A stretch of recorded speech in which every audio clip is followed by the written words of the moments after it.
Hi everyone. Today I'll be explaining about the clustering, which is one of the unsupervised learning method that is there in machine learning algorithms. So clustering analysis or simply clustering is basically an unsupervised learning method that divides the data based on the points into a number of specific batches or groups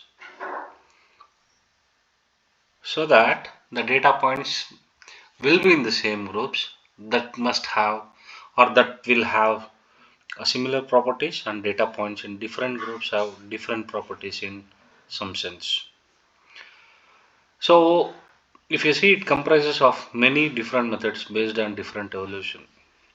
For example, if you see, we have different or many clustering algorithms in ML. So one of the most widely used and simply uh, uh, like it is very simple to use, that is k-means.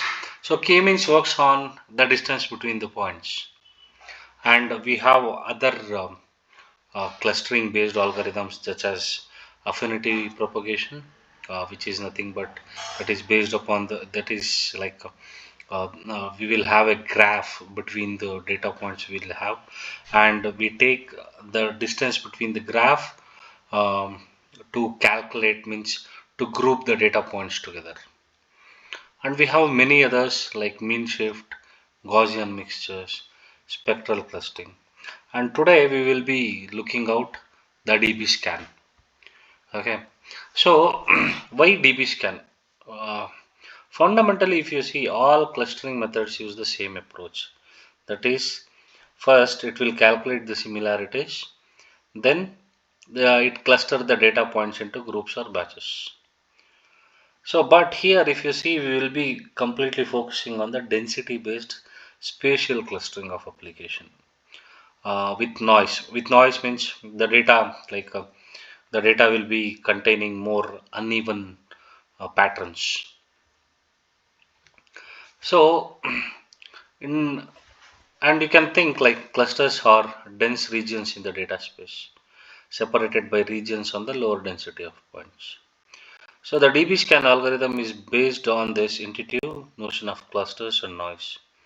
The key idea for DBScan is that each point of the cluster and the neighborhood of a given radius has to contain at least a minimum number of points. Okay. So now I will explain you why DBScan clustering. Okay. So if you see, partitioning methods like k-means or PAM clustering and hierarchical clustering work for finding spherical shaped clusters or convex clusters.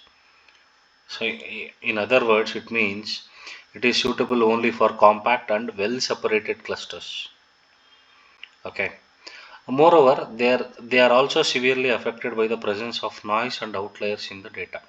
So if you have, like as I told you, if you have uneven patterns or presence of noise or outliers in the data, the k-means or PAM clustering or hierarchical clustering doesn't work properly. It doesn't give like right accuracy.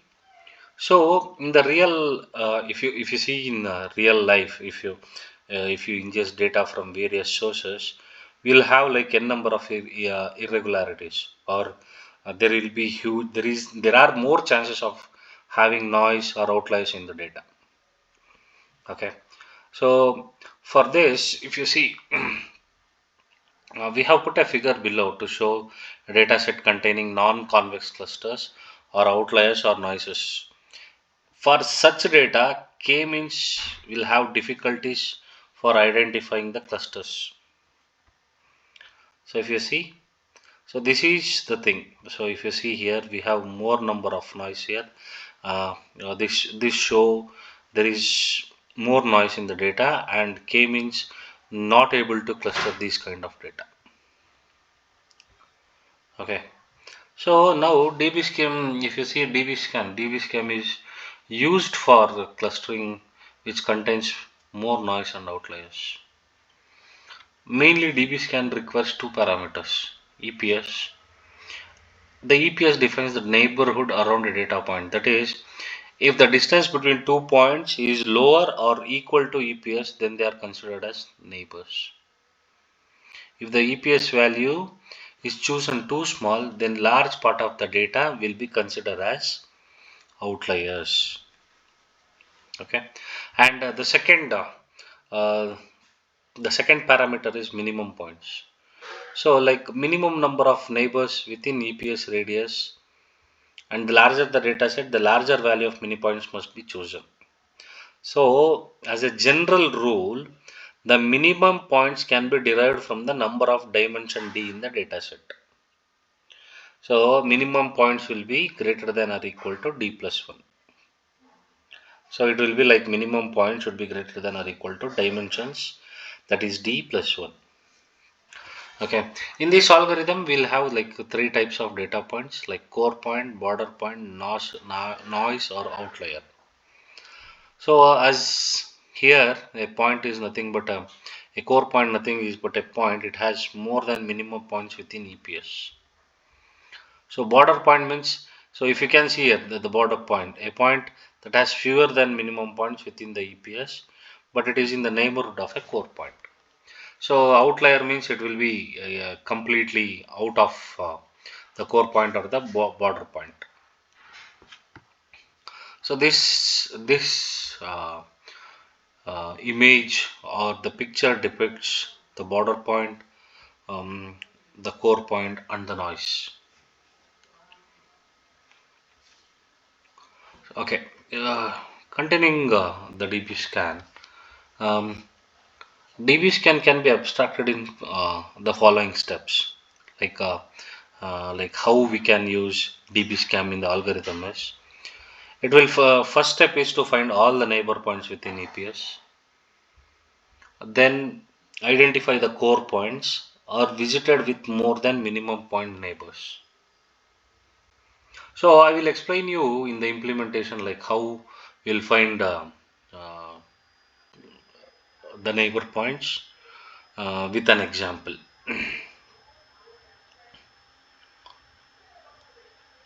Next, for each core point, if it is not already assigned to a cluster, we will create a new cluster. And the third is like we will recursively find the density connected points and assign them to the same cluster as the core point.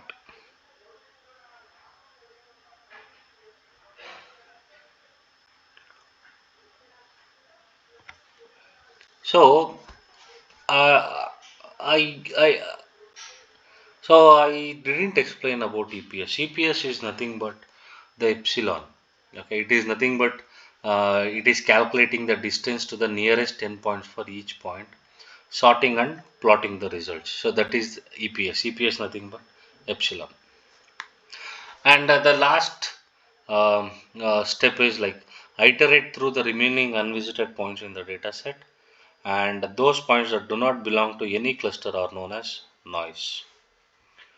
So in this way, like we will implement DBScan in these four steps.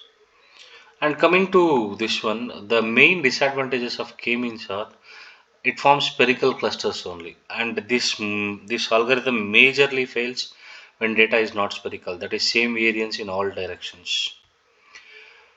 And k-means, as I told you, it is very sensitive towards outliers. Outliers can skew the clusters in k-means in very large extents. And k-means algorithm requires one to specify the number of cluster in a priority. And if you see like basically DBScan, it overcomes all the drawbacks of k-means algorithm, and it will give very good clustering of your data even when you have large number of noise. And I will be now going through the Python notebook where we have taken a sample data and we have implemented DBScan clustering on that data. Okay, now go to the notebook. You can see like I have opened the Jupyter, one of the Jupyter notebook. Here what we are doing is we have the data. If you see uh, we have if you see in the first shell of the Jupyter notebook, we have imported all whatever the packages we need, and moreover, mainly as we know, like for EDA and for defining the algorithms, what we want, we will be using like NumPy, Pandas, Seaborn, and Matplotlibs packages. And if you see now we are loading the data. If I want to speak about the data, if you see like I have displayed first 5 rows of the data, and it has like a customer ID, gender, age, annual income, and spending. So in this example, what we will be doing, like we will be clustering uh, the spending, like where the customer will be spending his salary. So we have taken the customer data from the mall, and we will be clustering based upon his spending score. And if you see, like as I told you, it has like 5 columns. Goal is like we will be building a model for the clustering. We will be monitoring, logging, and we will be serving as well. And if you see, like I am displaying, I have taken like 200 entries for now. And if you see, we have customer ID, that is the data type is int, gender, age, annual income, and spending score. And if you see the gender it has given as object, but it is a string here. And if you describe here, it will show you all the count, mean, standard deviation, and minimum. It will show at 25 percentage, 50 percentage, 75 percentage, what are the values of those columns like customer ID, age, annual income, and spending score. Here, like if you see, like we have um, like brackets, hyphens in our column. So we will be removing that, and we will be renaming our column names. So it will be easier for us to use, and means we will be using the right column names so that we can access that easily without any spaces or special characters. And if you see, as I told you, like epsilon, it is the distance, and minimum points is nothing but the minimum number of points within the distance.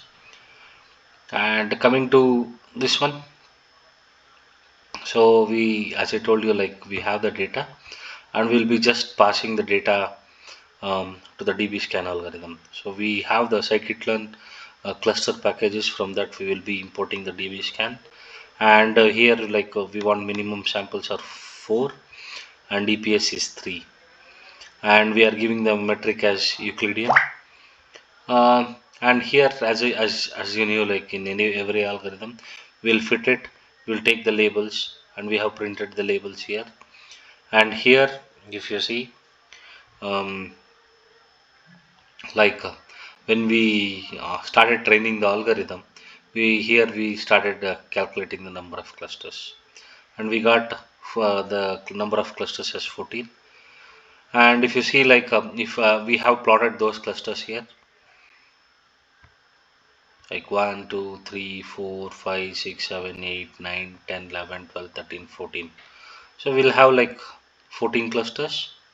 And if you see, like from the above graph, we have generated clusters, and the clusters for the noise data, to be honest. And if you see, sometimes what will happen is um, even um, some of the algorithm fails. So we will be using like different algorithms like hierarchical clustering and DBS clustering. So what we will come to know from this is, if you see, like if you see, like we out of 14 we will be taking top 5 clusters. So out from this top 5 cluster, what we know is like high income and high spending score. These customers will be means if you have means you have to give like new product alerts to these customers, which lead to increase in the revenue collected. And for a high income and low spending score, so you have to ask about the feedback, and you have to advertise the product in order to make those customers to buy your products and increase the revenue. So we have to take average income and average spending score, and we have to introduce like low cost EMIs to these customers so that we can increase our revenue. And low income and high spending core, so you can include these cost of customers based on the policy of the mall. And for low income and low spending, don't target these customers at all, and they will have less income and need to save their money, and they should not do any debt in order to this. So these are the references we have taken for DBScan clustering, and you can go through these references as well. It will definitely help you in understanding DBScan algorithm in a better way. Yeah, thank you so much, guys. Have a good day. Bye bye.